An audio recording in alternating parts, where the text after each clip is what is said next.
اللہ اللہ اللہ اللہ۔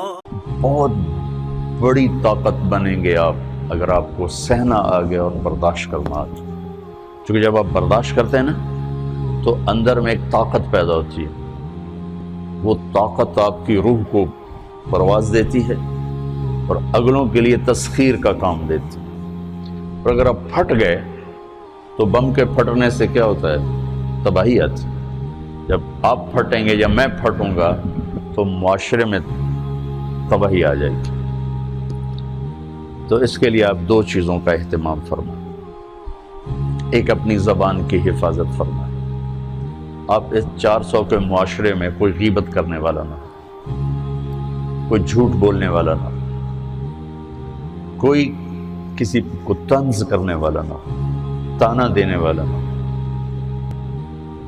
ایسی بات جو کسی کے دل پہ جا کے چوٹ مارے، اس سے آپ اپنی زبان کو صاف کر لیں۔ کبھی اس پہ قابو پا سکیں گے، کبھی نہیں، کبھی رہ جائے گا، کبھی ہو جائے گا۔ تو جب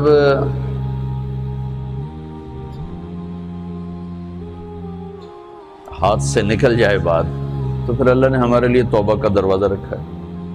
2 نفل پڑھو، اللہ سے معافی مانگو، جس پر زیادتی ہو اس سے جا کے معافی مانگو، اس سے آپ کی مزاج میں ٹھہراؤ آ جائے گا۔ تو میں آپ سب سے یہ گزارش کرتا ہوں کہ اس معاشرے میں آپ اپنی زبان پہ قابو پانا سیکھیں۔ برائے میرے بہت فائدہ ہوگا۔ ایک زندگی گزری ہے، شام قریب ہے، تو پوری زندگی کے تجارب نچوڑ بھی اس میں شامل ہیں، اور تجارب نچوڑ کو گولی مارو اور دیوار پہ ڈال دو۔ میرے نبی کا فرمان اس کے لیے کافی ہے کہ آپ نے فرمایا کہ 2 چیزوں کی ضمانت دے دو، میں جنت کی ضمانت دیتا ہوں۔ ایک تمہارے جو 2 جبڑوں کے درمیان ہے، ایک تمہاری 2 ٹانگوں کے درمیان ہے، اسے پاک کر لو، میں جنت کا ضامن بن جاتا ہوں۔ اور معاذ بن جبل سے فرمایا کہ تمہیں پورے دین کا نچوڑ بتاؤں؟ کہا جی کیا؟ تو آپ نے اس حدیث کو میں نے پتہ نہیں ہزاروں لاکھوں دفعہ بیان کر دیا ہے، اور ہر دفعہ بیان کیا ہے کہ اچھا یہ ایسے کر کے کیوں فرمایا؟ یہ پہلے کیا، پھر کہا کف ھذا، اور کہا کس کو ہے؟ جن کے بارے میں آتا ہے کہ اس امت کے علماء کا جھنڈا قیامت کے دن معاذ بن جبل کے ہاتھ میں ہوگا۔ اتنے بڑے تو 18 ہجری میں انتقال ہوا۔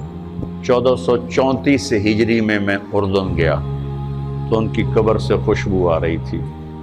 1400 سال گزر گئے، ان کی قبر سے خوشبو کا آنا بند نہیں ہوا۔ اتنے بڑے آدمی کو کیسے سمجھایا؟ بچے کی طرح کہ معاذ اس زبان کے قابو۔ تو آپ سب کو، اپنے آپ کو بھی کہتے ہیں،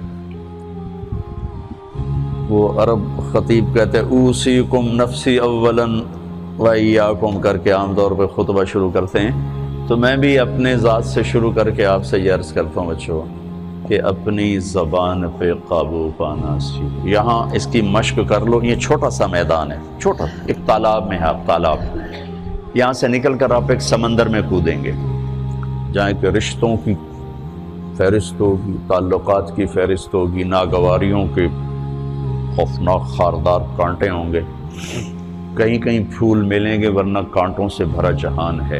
اگر آپ نے یہاں پریکٹس کر لی تو پھر آپ اس میدان میں جا کر انتہائی خوبصورت معاشرے کا فرد بن جائیں۔